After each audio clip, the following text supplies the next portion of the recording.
these followers of Jesus really were convinced that he rose from the grave, to the point where not all of them, but a lot of them lost everything for this. He forced the Trinity on everyone, and he canonized the scriptures. He didn't do anything with the scriptures or the Trinity. It's speculative, but it's almost like Satan was throwing one last hurrah just before he knew that something good was about to happen.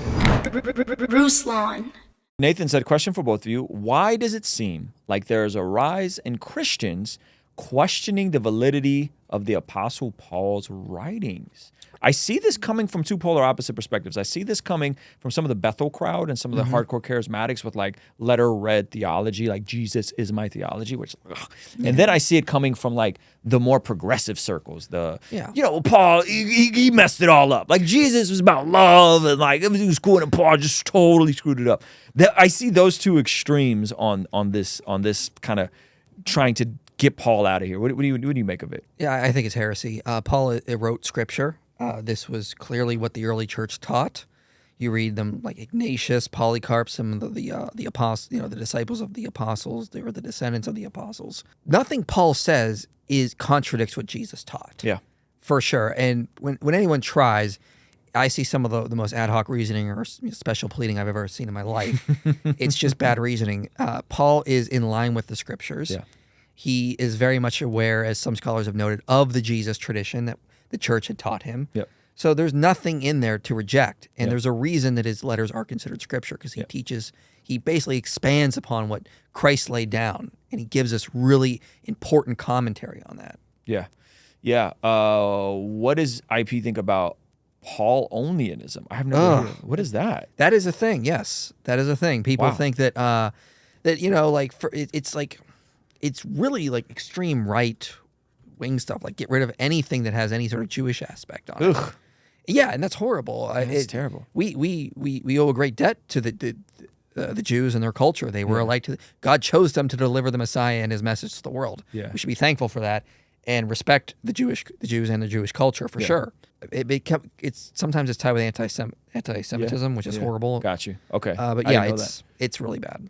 Yolanda asks, pre or post trib? Well, it sounds like if you're post millennial. Yeah, no, I'm neither. No trib. No trib. Yeah. If you're only pre-trib or post trib, if you're pre-millennialist. Yeah, that's good. So this is how. Tell me what you think about this thought. I feel like, and I know some of this is legend, but I know some of it is also true. I feel like one of the missing links sometimes in apologetics and just having these conversations is any real understanding of church history.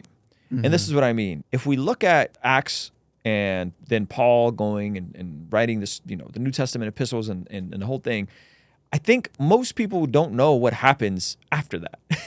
They're just like, well, and then Martin Luther, and it's like, dude, there's another 1,400 years of like pretty cool stuff that happens and that testifies that these followers of Jesus really were convinced that he rose from the grave, to the point where not all of them, but a lot of them lost everything for this. Hey, you want to see something crazy? 67% of the people who watch this channel are not subscribed. Do me a quick favor, make sure you hit that subscribe button so you stay up to date on all the videos here on the Blessed God Studios channel. I'm Armenian, and so in our tradition, in our Armenian apostolic tradition, Thaddeus and Bartholomew go to Armenia, preach the gospel, and get martyred there, but the church flourishes, and the Armenian people end up becoming the first Christian nation. They still have a quarter of Jerusalem till this day.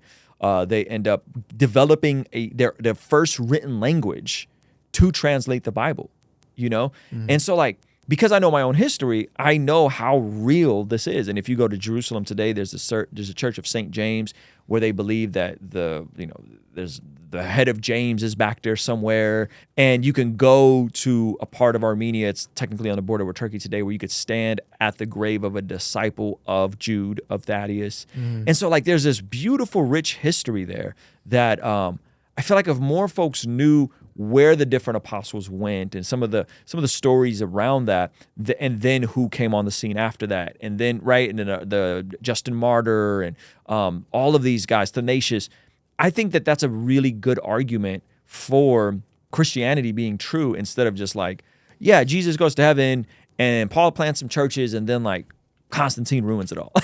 You know?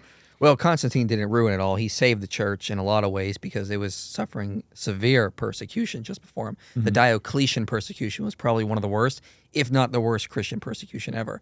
You know, it's speculative, but it's almost like Satan was throwing one last hurrah just before he knew that something good was about to happen. And Constantine comes in, he gives land back to Christians that was stolen from them. He allows them to worship freely. He converts to Christianity. And yes, he most likely did, because even pagans admitted it.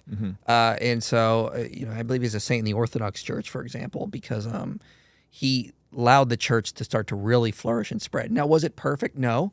But it did start to get Christianity out further to further regions. The missionary activity was no longer this small minority. Just by the time of Constantine, the church was maybe 5% of the Roman Empire. That's not that good in for 300 years, but it's good to know that it was still flourishing at that point. But after that, when it was a legal religion, more people started converting because people could convert without the fear of being killed, and it started to really grow for finally after so many years of it constantly going through persecution after persecution.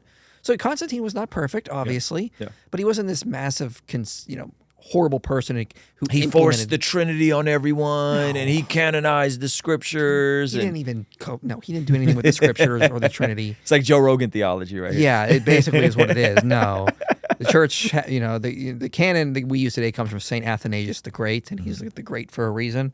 Trinity was taught, going back to the first century. Taught by Paul and the apostles. Let's be honest. Yeah. Even though they didn't have the word Trinity, but they also probably didn't have the word omnipresent and omnipotent and all those other terms that we would say. Yeah, that totally describes who God is. Yeah, there are a lot of terms like that. Yeah. Didn't Constantine collaborate with the pagan religions? No, I may be wrong. So you have a lot of great work on this, which is something else I wanted to ask you about. So Constantine was a worshiper of the pagan gods at first, and what happens is people will look at his early reign, but this was part of the time when he was actually sharing rule with another Roman emperor whose name is escaping me for the first decade or so of his reign.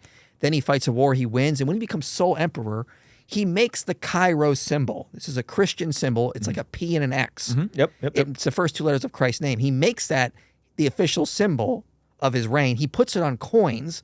He doesn't have any pagan symbols after that. So you could look at Constantine like he converts to Christianity. He doesn't fully understand his religion when he comes in. He is confused about some things, and then so he's also got to work with his pagan emperor, a pagan aristocracy. And then finally when he is sole emperor, it's just Christian after that. So no, he did not import pagan religions into Christianity. Again, first few years he probably was confused on some things, didn't fully understand the Bible, but as time went on, he just was clearly a Christian emperor. Hey, this clip is from our daily after party stream. If you enjoyed it, consider signing up for our Patreon community for only $5 a month, where you get access to the replays of our daily after party streams, as well as the uncut extended versions of our podcast, Discord access that's private, and a discount code for our merch store, only $5 a month. And ultimately, it's the best way to help us contextualize the gospel of Jesus using media, podcasting, and of course, YouTube. The link for that is in the description or in the pinned comment. The perks are amazing. You should get on there. It's only $5 a month. I'll see you over there, all right? Peace.